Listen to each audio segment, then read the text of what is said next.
বাংলাদেশ জামাত ইসলামী একটা যুগান্তকারী প্রস্তাব দিয়েছে এবং ঘোষণা দিয়েছে। এই প্রস্তাব এবং ঘোষণা এতটাই শক্তিশালী এবং কার্যকর যে এটা ভূরাজনীতিকে পরিবর্তন করে দিবে, ঘুরিয়ে দিবে, বাংলাদেশে তোলপাল লাগিয়ে দিবে, দিল্লিতে আগুন লাগিয়ে দিবে, মোদির পুচ্ছে আগুন ধরে যাবে।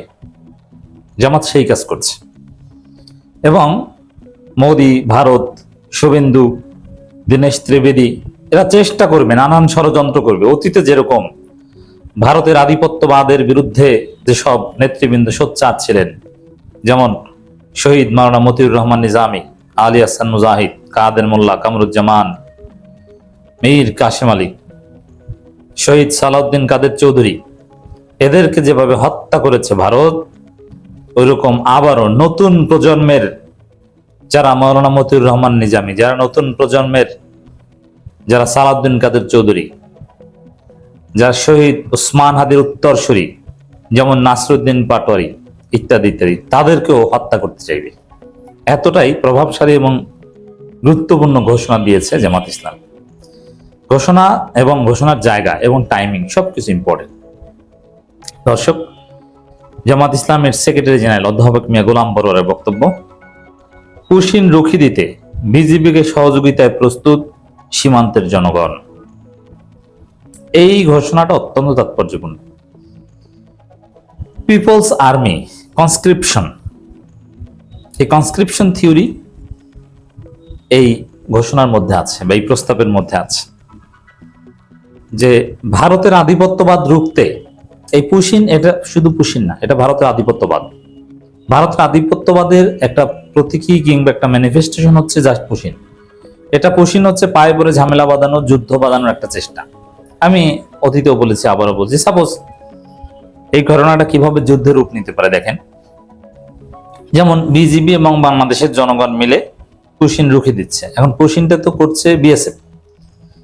যেভাবেই হোক না কেন, একটু ধাক্কাধাক্কিতে একজন বিএসএফ যদি মারা যায়, জয় বাংলা হয়ে যায়, একজন বিএসএফ মারা গেলে বাংলাদেশের জনগণ হাতে ওইটাকে কেন্দ্র করে যুদ্ধ বাঁধতে পারে। It's very simple. আর বাস্তবে বাংলাদেশের বিজিবি একা পুশিন ঠেকাতে পারছে না। বিজিবি জনগণের সহযোগিতায় খুশি এবং রাজনৈতিক দলগুলো প্রকাশ্যে ঘোষণা দিচ্ছে যে সহযোগিতা করা হবে।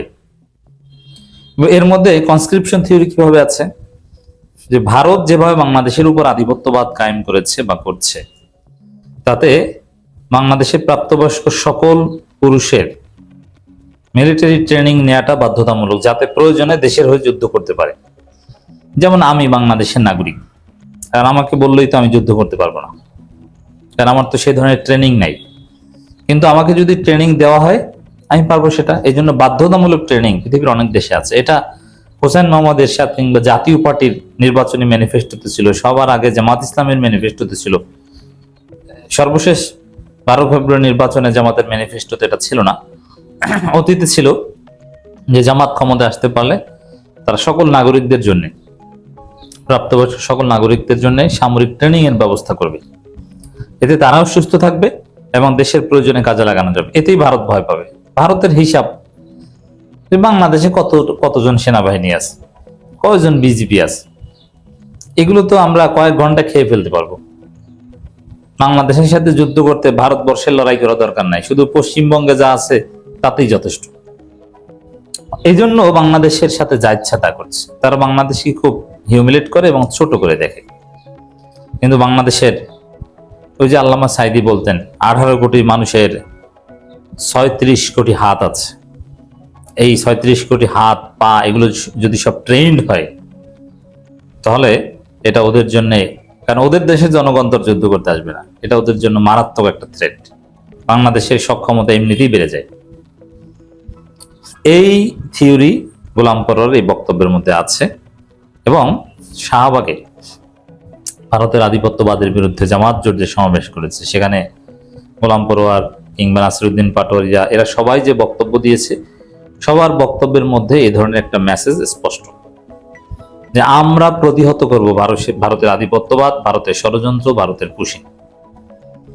এর মানে রাজনৈতিক দল প্রয়োজনে লড়াই করবে, তারা প্রয়োজনে সীমান্তে জড়ো হবে, এই ধরনের কথা আছে। নাসিরউদ্দিন পাটোয়ারিরা তো অলরেডি সীমান্তে গিয়েছেন একাধিকবার। তো এই যে সীমান্তে জড়ো হওয়ার কথা, বিজিবিকে সহায়তা করার ঘোষণা, জনগণ বিজিবির পাশে থাকবে, এই যে বক্তব্যগুলো, এটা ভারতের আধিপত্যবাদের বিরুদ্ধে একটা সংগ্রামের সূচনা।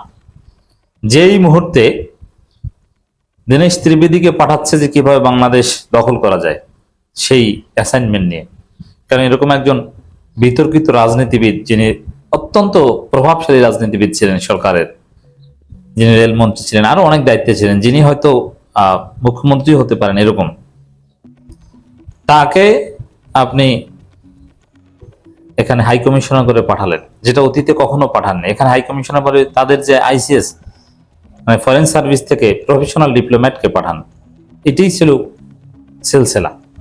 কিন্তু কেন দীনেশ ত্রিবেদীকে পাঠিয়েছেন, বাংলা ভাষা জানা একজন লোককে আপনি দখল করা, এবং তিনি শুরুতেই ঢুকেই অর্ডারে ঢুকেছে, কুলাওয়ারায় একজন হত্যা করেছে, সাথে সাথে একটা সিগন্যাল, আবার সড়ক পথে ঢুকেছে, মানে এইভাবে সড়ক পথে দখল করতে চায়, এরকম একটা সিগন্যাল নিয়ে যাবে, এবং স্পষ্ট বলেছে যে অখণ্ড ভারতের যে তাদের স্বপ্ন, এটা স্পষ্ট বলেছে।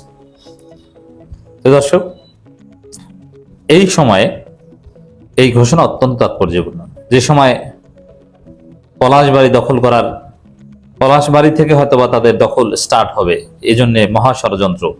এই যে রামের মূর্তি, অন্য মূর্তিও না, আরো অনেক মূর্তি কিন্তু দিতে পারতো, তৈরি করতে পারতো, কিন্তু রামের মূর্তি তৈরি করা হয়েছে, যেটার পিছনে ইন্টেনশন থাকতে পারে যে এই মূর্তি স্বাভাবিকভাবে পলাশবাড়ি, গাইবান্ধা, পুরো উত্তরাঞ্চলের তো ক্ষমতায় জামাত, অতএব ইসলামপন্থীরা এটা স্বাভাবিকভাবে মানতে পারবে না, আবার না মানলেও তারা এটাকে পুঁজি করে একটা ঘটনা ঘটাতে পারে, মানে এগুলো উস্কানিমূলক, এটা নিছক ধর্মীয় কাজ নয়।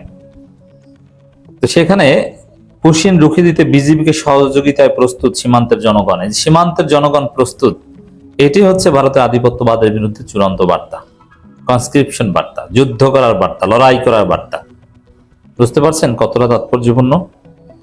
তো এই যে জনগণ ভারতের আধিপত্যবাদের বিরুদ্ধে লড়াই করবে, এই ঘোষণাটা, এটা ভূ রাজনৈতিক খেলা শুরু। এবং ভারত ওই ডাক্তার জাহেদকে অপমানিত, লাঞ্ছিত করেছে, এরকম আরো অনেক কিছু করবে। বিএনপি সরকারকে প্রস্তুত থাকতে হবে, তাদের পিঠে হাত বুলিয়ে বাবুসোনা বলে ম্যানেজ করে বাংলাদেশের সাথে সম্পর্ক চলবে না। বাংলাদেশের সাথে সম্পর্ক চলতে হবে জিয়াউর রহমানের স্টাইলে।